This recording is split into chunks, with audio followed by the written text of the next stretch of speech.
بوسكي. قائد الفريق إيكر كاسياس، تصنيف الفيفا الأول وبطولة كأس العالم مرة واحدة وكأس الأمم الأوروبية 3 مرات. بالنسبة للمدير الفني ديل بوسكي 62 عام، ضرب منذ عام 2008 بطولات التي قاد لها كأس العالم 2010 وكأس الأمم الأوروبية 2012. قائد الفريق إيكر كاسياس ده حارس المرمى، سن 32 عام، الفريق ريال مدريد، عدد المباريات الدولية 143، عدد مرات الفوز بالبطولة لم يفز بها. كابتن خالد، هذا هو المنتخب الاسباني، منتخب ديل بوسكي، وهناك يعني اختيارات كثيره لهذا المدير الفني. هنتكلم طبعا عن ديل بوسكي. سلمان كاسبانيا دي ميلاد يعني مكانه، درب مدرب، خد 2 دوري ابطال اوروبا مع 2 دوري مع الريال، 1 سوبر كاس اسبانيا، 2 ابطال اوروبا، 2 كاس سوبر، وكلاعب كسب 5 دوري و4 كاس الري. كمدير فني بالنسبه للمنتخب كاس العالم وكاس الامم الاوروبيه وخساره كاس عالم القارات لما لعب امريكا في السيمي فاينال في 2009 وخسر وخرج من البطوله، ودي كانت مفاجاه بالنسبه للمنتخب الاسباني. لعب 58 مباراه، 70 مباراه، 58 فوز، 6 تعادل و6 هزيمه.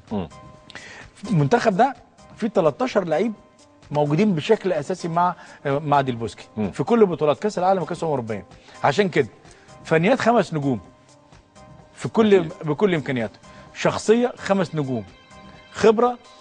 بكلمك على لاعب زي اكيد 5 نجوم كاسياس، 145 مباراه دوليه، تشافي وانيستا 122 121 مباراه دوليه. معدل البطولات بالنسبه للفرقه ديت 177 بطوله لكل الفرق، لكل ال 23 لعيب، رقم كبير جدا ومهوري. بنتكلم على الخبره. الحاله بعد تذبذب مستوى انيستا وتشافي واصابه اكسابي الونسو، فهديله الحلقه اديله 4 نجوم.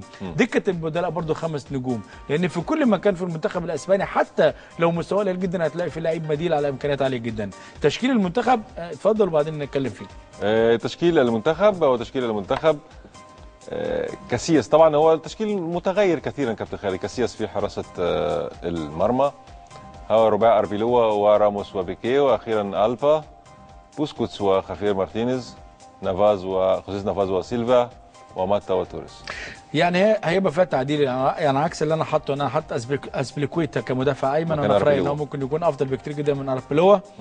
وحاطط طبعا كاسياس كحارس مرمى، بيكي قلب دفاع، سيرجيو راموس وجوردي ألبا الاربع مدافعين، خافير مارتينيز وبيسكوتس، لان خافير مارتينيز حتى لو موجود اكسابي الونسو في رايي كان هيلعب على حساب بيسكوتس، وكان هيبقى خط وسط صحيح. رائع جدا وقوي جدا فنيا دفاعيا وهجوميا لو كان اكسابي الونسو، ولكن خسارته كبيره جدا بالنسبه للمنتخب الاسباني.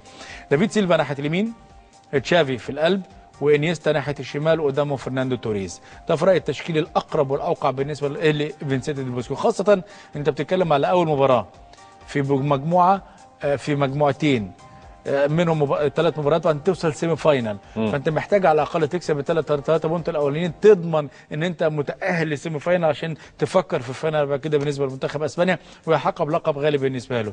اعتقد دي التشكيله الاقرب، مع ان هناك تشكيلات زي ناتشو موجود، راموس، بيكي، اربيلو، الونسو، بيسكوتس، خلفي مارتينيز، بيدرو ناحيه اليمين، انيستا ناحيه الشمال، او ماتا لو لعب كصانع العاب تحت دافيد فيا كراس حربه. عنده من الامكانيات وموفر بدلاء ممتازين جدا. ما يميز المنتخب الاسباني هو الجماعيه في الفرقه، عندها جماعيه جدا، طرفين ملعب ممتازين اذا كان اسبليكويتا وجوردي ألبا، صناع لعب ممتازين جدا، نواحي هجوميه عاليه جدا، بالاضافه طبعا للقياده اللي موجوده عند سيرجيو راموس قائد، انيستا قائد، تشافي قائد، فعشان كده الفريق يمتلك من الشخصيات عاليه جدا. ما يعيب المنتخب الاسباني في رايي في الفتره الاخيره لو ظل هبوط مستوى تشافي، لو ظل هبوط مستوى انيستا، بالاضافه طبعا لقلبين الدفاع سيرجيو راموس وبيكي، وهبوط مستوى بسكوتس في النصف الثاني من الموسم. يعني دي بنسبه 100% صح. نعم. ننتقل الى منتخب اخر وهو منتخب اوروغواي. هنشاهد بطاقه هذا المنتخب. تاهيتي، ناخذ تاهيتي الاول. تاهيتي طبعا قبل اوروغواي، ما فيش مشكله. نشوف بطاقه